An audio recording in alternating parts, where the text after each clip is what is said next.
Sob suas asas estamos seguros.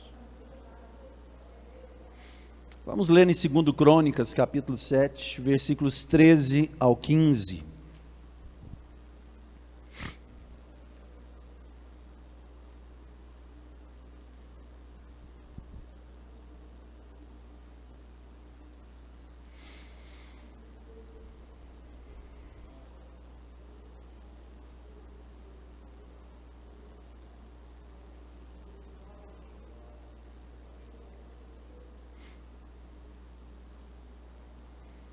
Segundo livro das Crônicas, no capítulo 7, versículos 13 ao 15.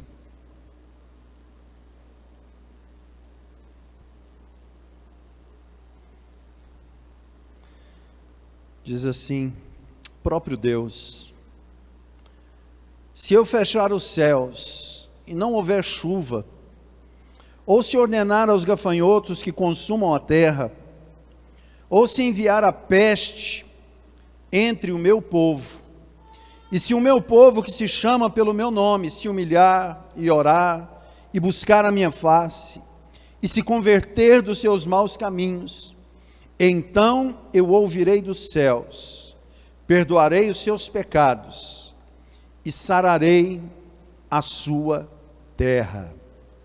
Agora estarão abertos os meus olhos e atentos os meus ouvidos à oração deste lugar. É um texto muito conhecido, não sei se os irmãos conseguem se situar historicamente no contexto daquilo que nós lemos aqui, mas isso aqui é a inauguração do Templo de Salomão. 7 anos construindo aquele templo. Davi não pôde construir, porque Davi era um guerreiro e Deus falou: não, seu filho que vai reinar no seu lugar vai construir. Davi deu parte do seu tesouro pessoal para que Salomão pudesse ter recursos financeiros, e assim se construiu aquele templo. Deus abençoe a diaconisa Rosélia. E chegando o dia da consagração, da inauguração daquele templo, tem três textos na Bíblia onde Deus consumiu o sacrifício com fogo. Estava tentando lembrar o terceiro ali. Quando eu era novo convertido, eu lembrava só de Elias.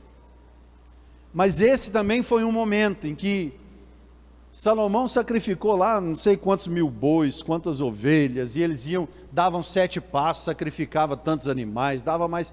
Foi uma celebração, uma festa, e os sacerdotes tudo posicionado lá na frente do altar, para quando chegasse a hora, do altar principal, eles fossem e colocassem fogo ali naquele altar. Aí o que acontece? Quando eles foram para colocar o fogo no altar, o próprio Deus mandou fogo no céu e acendeu aquele altar ali na inauguração daquele templo. Era um momento de muito fervor espiritual na nação de Israel, era um momento de muita consagração na nação de Israel, e Deus estava muito feliz, porque o coração do povo estava voltado para Ele. Só que o nosso Deus, Ele é onisciente, onipresente, onipotente. E Ele, embora confie no homem, quando Deus nos promete algo, quando Deus faz uma promessa na nossa vida, Ele deposita em nós uma confiança de que nós vamos seguir o caminho que Ele estabeleceu para nós, para que a gente possa alcançar aquela bênção. Muitas pessoas não procedem assim, como é o caso de Saul. Deus chamou Saul lá da tribo de Benjamim, consagrou ele para ser rei de Israel, mas em determinado momento Saul se achou muito grande, e era para ele esperar um determinado momento para o sacerdote Samuel, profeta Samuel, oferecer um sacrifício ali antes dele irem à batalha. Mas ele falou: quer saber, por que eu preciso esperar esses camaradas? Eu sou rei.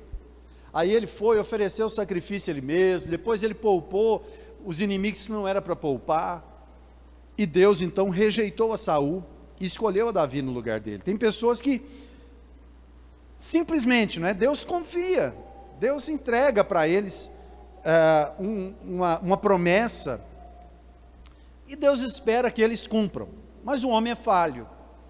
Então, Deus olhou para essa nação que estava do jeito que ele gostaria que estivesse. Então ele fala para aquele povo, fala: olha,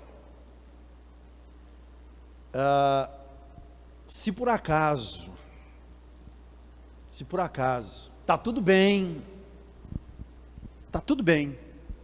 a chuva está vindo na hora certa, está tudo bem, mas se por acaso eu cerrar os céus, se eu deixar de enviar a chuva, se a colheita não for aquilo que vocês esperavam, se os inimigos vierem contra vocês, por que Deus falou assim para eles?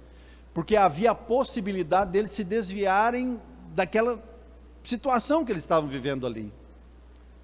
E Deus então falou: se por acaso acontecer de o cenário mudar, vocês olharem para o cenário à volta de você e achar que está diferente, que não podia estar assim, que é difícil a situação que vocês estão vivendo, e se o meu povo, que se chama pelo meu nome, se humilhar, orar, buscar a minha face, converter dos seus maus caminhos, então eu ouvirei dos céus. Eu estava pensando hoje a respeito do nosso culto, né? Domingo passado foi tão bom, eu estou sentindo que os nossos cultos estão ficando tão fervorosos, assim, o Espírito Santo está se manifestando tanto em nosso meio, e nós sentimos no coração de fazer esse jejum para um punhado de coisa, inclusive para que Deus esteja de alguma forma agindo, porque o poder está nas mãos dele. Busquei um texto, cheguei nesse texto, e eu fiz a minha primeira consideração aqui, olha. Nas mãos de Deus está tanto o poder da ação, como o poder da permissão. Algumas pessoas perguntam: pastor, mas será o que é isso? Será que Deus mandou isso? Será que foi alguém que fez isso no laboratório? Será que... Eu falo: olha, realmente eu não sei como isso chegou até nós, mas eu sei como pode sair. Eu não sei como isso veio nos assolar, como isso veio nos atingir, se foi uma ação, uma determinação de Deus, ou se foi simplesmente uma permissão, porque eu fico imaginando e pensando, está certo, nosso planeta, o sistema solar, né, muito bem projetado e planejado pelo nosso Deus, não creio que foi fruto de uma explosão, essa coisa toda, acredito que há um projeto muito grande nisso aí. Nós temos uma atmosfera cheia de dejetos espaciais aí, tem muito lixo espacial na nossa atmosfera, mas se a gente pensar no tamanho do universo e nos milhares de anos que nós estamos aqui, alguns falam em milhões aí, a gente já poderia muito bem ter sido acertado por qualquer coisa aí que destruiria o nosso planeta, né? Porque o que tem de corpo celeste transitando de um lado para o outro aí, então eu entendo que Deus, na sua soberania, como nós cantamos aqui, tu dá ordem às estrelas e ao mar os seus limites, eu acredito que Deus tem um propósito com o planeta Terra, criou o homem, colocou aqui, Jesus veio aqui, morreu na cruz para salvar a humanidade, e eu acredito que Deus tem guardado o nosso planeta de qualquer coisa que poderia ter nos atingido aí, de qualquer perigo, até perigo pessoal que a gente possa enfrentar, e possa ter enfrentado essa semana, durante a nossa vida, quantos riscos de morte nós não teríamos talvez enfrentado sem saber, mas Deus estendendo a sua mão, cuidando de nós. A Bíblia diz que o anjo do Senhor acampa ao redor daquele que o teme e o livra. Então nós cremos nisso, não sou eu que estou dizendo, a palavra diz que Deus cuida dos seus filhos. Mas irmãos, não é momento da gente ficar colocando no nosso coração e ficar preocupado com a origem disso que nós estamos enfrentando, ou enfim, alguém fala assim: agora está tudo resolvido, a vacina chegou. Irmãos, eu acredito na ciência, Mas tem umas cepas aí que estão virando uma coisa, e descobre uma coisa aqui, descobre uma coisa ali, descobre. Então eu acredito, irmãos, que a nossa solução está nas mãos de Deus. Se quiser ouvir um parecer científico, vai para onde os cientistas estão falando, né? Se quiser um parecer político, vai lá onde os políticos falam. Agora, um parecer espiritual é aqui na igreja que a gente recebe e que a gente ouve. E eu não falo para vocês sem base, eu falo pautado naquilo que a palavra de Deus traz sobre nós, aquilo que nós acabamos de ler. Ó, se por acaso esse cenário que vocês estão vivendo aí mudar, fala o seguinte: voltem-se para mim. Irmãos, esse é o momento. Eu sou uma pessoa pequena, eu sou um anônimo, não é? A nossa igreja é uma igreja pequena. Muita gente conhece a nossa igreja hoje pela transmissão, né? Às vezes eu recebo muito feedback de pessoas: ó, pastor, ouvi lá, vi o culto, que bênção, estão transmitindo. Mas, irmãos, se vocês pudessem mensurar o poder que a nossa vida tem como intercessores diante do Senhor, primeiramente pela nossa própria vida, pela nossa casa, pela nossa igreja, pela nossa cidade, e até pela nossa nação, e até pelo planeta Terra.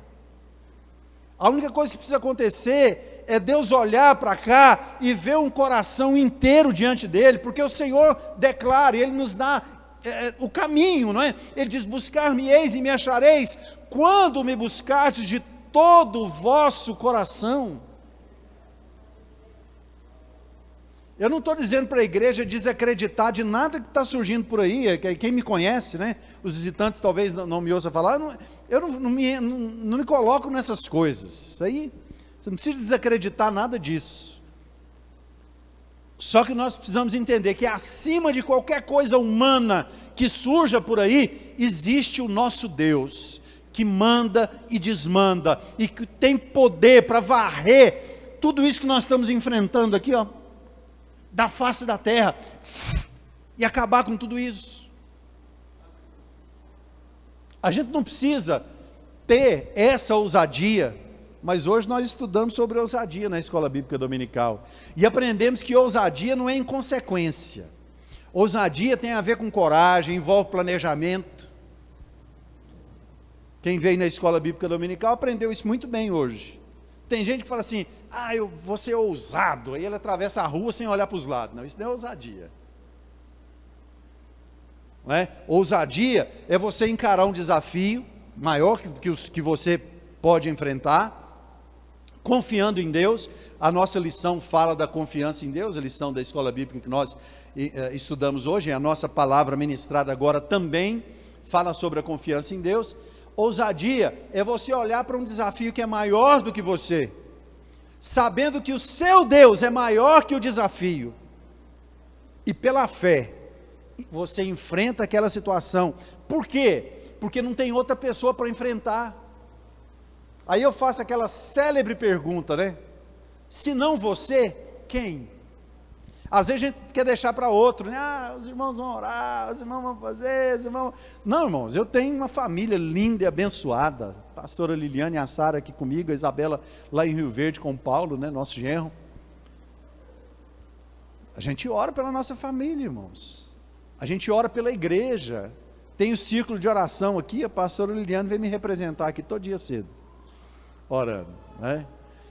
E o círculo de oração também intercedendo pela igreja. É isso que nós precisamos fazer. Se não eu, quem?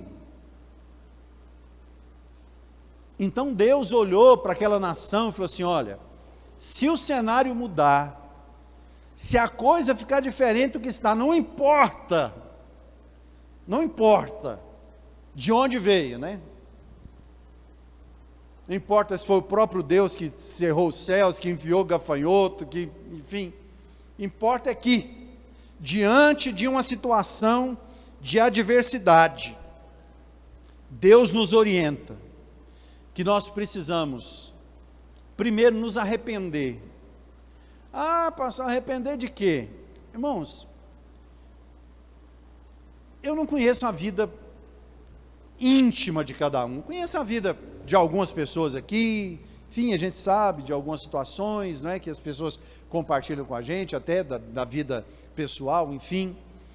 Mas só você pode responder a pergunta que eu vou fazer agora. E não vai responder para mim, vai responder para você mesmo.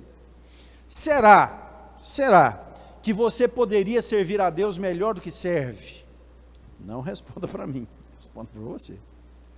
É só uma pergunta, você que se conhece. Não, pastor, o jeito que eu sirvo a Deus é o ápice, é com toda a minha força, com todo o meu entendimento, com todo o meu coração, como a palavra diz. E é o seguinte, não tem quem serve a Deus melhor que eu. Ótimo.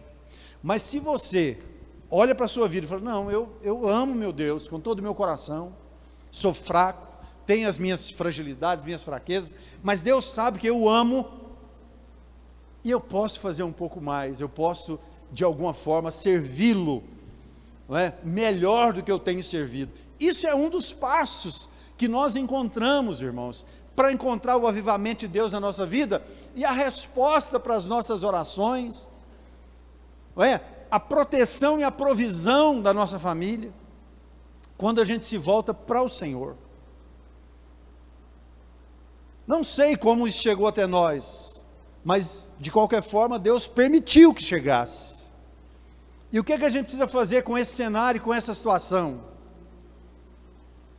Nós precisamos tirar proveito dessa situação. Paulo escreve aos Romanos no capítulo 8, versículo 28, dizendo: todas as coisas cooperam juntamente para o bem daqueles que amam a Deus e que são chamados segundo o seu propósito. Covid é bom? Não, de jeito nenhum. Deus nos livre dessa Covid. Mas ela está aqui. Uma vez estando aqui, a palavra de Deus diz que ela pode contribuir para que a nossa vida cristã melhore. Olhando para o texto que nós lemos, nós precisamos entender, Deus só está esperando o clamor do seu povo, o clamor da sua igreja. Enquanto muitas pessoas estão olhando horizontalmente, se governo, se não sei o que, nós precisamos olhar verticalmente, olhar para o trono da graça do nosso Deus, que é de onde vem o nosso socorro. Ele tem poder para preservar a sua vida, a sua casa e a sua família. É nisso que a gente precisa crer e entender. Em segundo lugar, nós precisamos, com essa situação, reconhecer a necessidade que nós temos de buscar o Senhor. Instaurou-se uma cultura, não sei como, não sei, mas tem uma cultura que a gente parece que incorporou de uma forma até inconsciente, mas a gente acha que a gente vive a nossa vida, e Deus está lá cuidando de nós. Irmãos, não é bem assim, até porque viver a vida significa enfrentar obstáculos, barreiras, não é, transpor situações para que a gente possa melhorar de vida, melhorar como indivíduo, crescer como pessoa, né, e aprender. A vida literalmente é uma escola e a gente precisa passar de fase, a gente precisa crescer. E não é vivendo de qualquer forma, Deus está lá cuidando de nós. Não, irmãos, nós precisamos com essa situação deixar o nosso coração arder com o sentimento de que a gente precisa buscar o Senhor. Quando nós ministramos há pouco tempo sobre oração aqui, nós falamos, irmãos, buscar o Senhor não é algo muito simples. Se você se dispõe a orar, se você se dispõe a clamar, você pode saber que às vezes, no momento que você está de joelho dobrado ali, falando sinceramente com o Senhor, o inimigo vai vir na sua mente, falar, e às vezes você vai sentir que a sua oração não está passando do teto.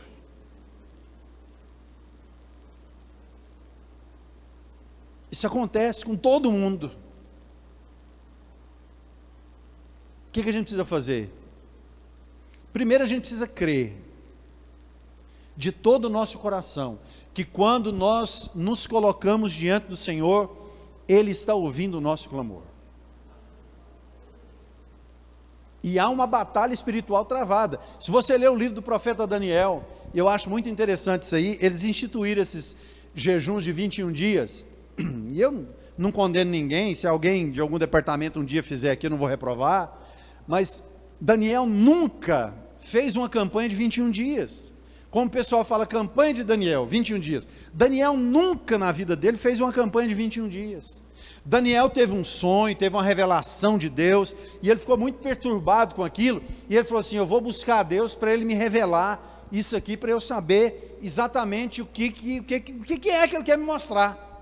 E a Bíblia diz que ele dobrou os joelhos, com o propósito de orar, até o dia que Deus trouxesse revelação sobre a vida dele. 21 dias depois, chega diante dele o anjo Gabriel lá, aí fala assim, Daniel, homem muito amado, no momento em que você dispôs o seu coração em buscar o Senhor, dobrou o seu joelho, Deus enviou a resposta. Acontece que eu fui interceptado aí, ó. Aí ele narra a história, né, tem uma alegoria lá do príncipe da Pérsia e tal, mas as pessoas que estudam teologia, então, ligam isso ao fato de que o anjo vinha trazer a resposta para Daniel, mas ele foi interceptado e teve uma guerra espiritual no cosmos. Aí veio reforços, os outros anjos ficaram guerreando, Gabriel chegou para levar a resposta para Daniel. Então, irmãos, acontece de muitas vezes nós nos colocarmos diante do Senhor para orar, e às vezes parecer que a situação não mudou, em alguns casos a gente sente até que piorou.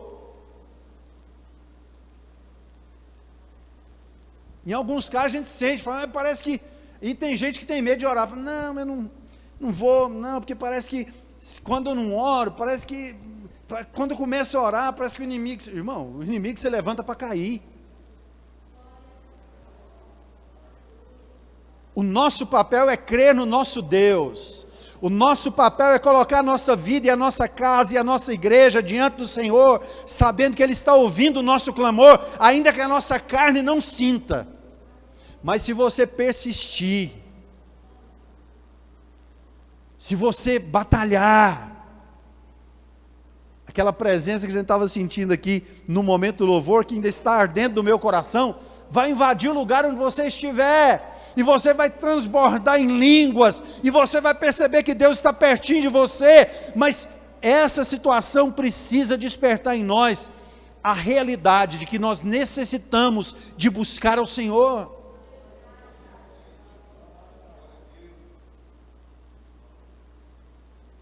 Nosso primeiro vice-pastor Gil chegou em mim ali, antes de começar o culto, falou, pastor, conversando, o senhor falou assim, pastor, será quando que isso vai acabar?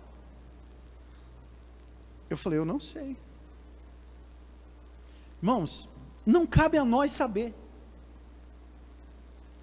cabe a nós interceder, não é? Não cabe a nós nos preocuparmos com o que vai acontecer amanhã, basta a cada dia o seu mal, isso não cabe a nós, mas o que cabe a nós, é nós nos colocarmos diante de Deus e falar, Senhor, nós sabemos que o Senhor tem poder para interromper esse mal, para acabar com esse mal, e se nós fizermos isso crendo, com certeza, Deus se moverá a nosso favor. É o que Ele nos promete no texto que nós lemos, irmãos. O nosso Deus não mente. Nosso Deus é vivo. Vou sair do assunto aqui um pouquinho, só você ver como é que Deus faz umas coisas esquisitas. Esquisito é ótimo, né? Termina a escola bíblica dominical, e eu, pastora Liliane, a Sara, a gente fica lavando aqui a igreja, tal, de vez em quando ficam alguns irmãos com a gente aqui, coincidiu que hoje ficamos só nós 3. E é claro, às vezes a gente compra uma comida fora, alguma coisa, mas a gente está de moto e estava meio aquela coisa, meio de chuva assim.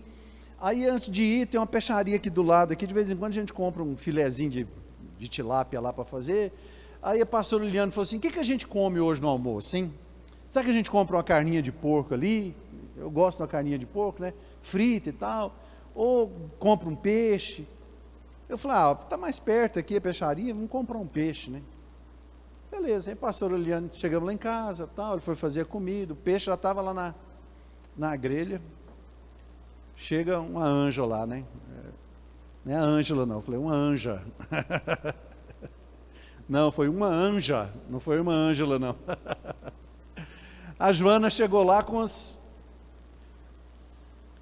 Ela falou que não era costela, mas para mim tinha uns ossinhos, né? Estava gostoso demais, parecia umas costelas. Ela chega lá com uma vasilhinha assim, com a carne de porco fritinha. Na hora que o peixe estava saindo, eu falei para a pastora Eliana, falei assim: nós vamos jantar o peixe, né? Ela come a carne de porco agora. Ela falou: não, vamos jantar o peixe, a gente come a carne de porco agora. A gente estava com vontade de comer as duas coisas, mas não ia fazer as duas coisas. Aí você fala: pastor, para você, para mim é cuidar de Deus.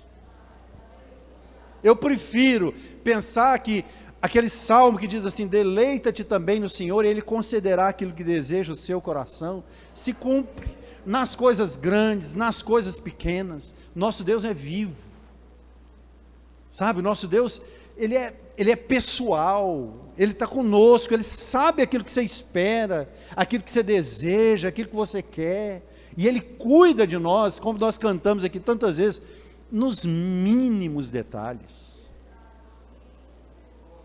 Mas nós precisamos ter esse desprendimento no nosso coração, e saber: Senhor, eu sei que o Senhor cuida de mim, mas ainda assim eu estou diante de Ti com o meu coração inteiro, dizendo: Senhor, tem misericórdia da nossa nação, tem misericórdia da nossa cidade, tem misericórdia da nossa igreja, da nossa família, tem misericórdia da minha vida.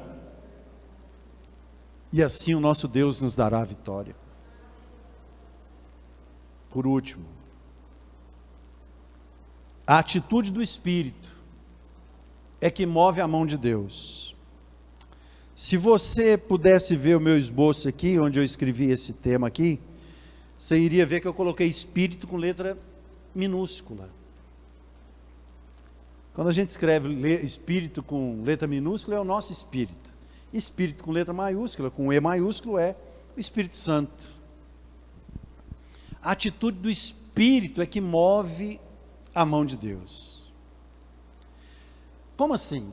É porque a gente tem muitas atitudes que são humanas, carnais, naturais. A gente coloca a nossa confiança em muitas coisas que estão por aí. Deus não divide a sua glória. Deus não divide a sua glória. Você pode fazer o que você quiser para se prevenir, você pode se vacinar, pode fazer o que você quiser, o que tiver à sua disposição, que o governo colocar, você pode fazer.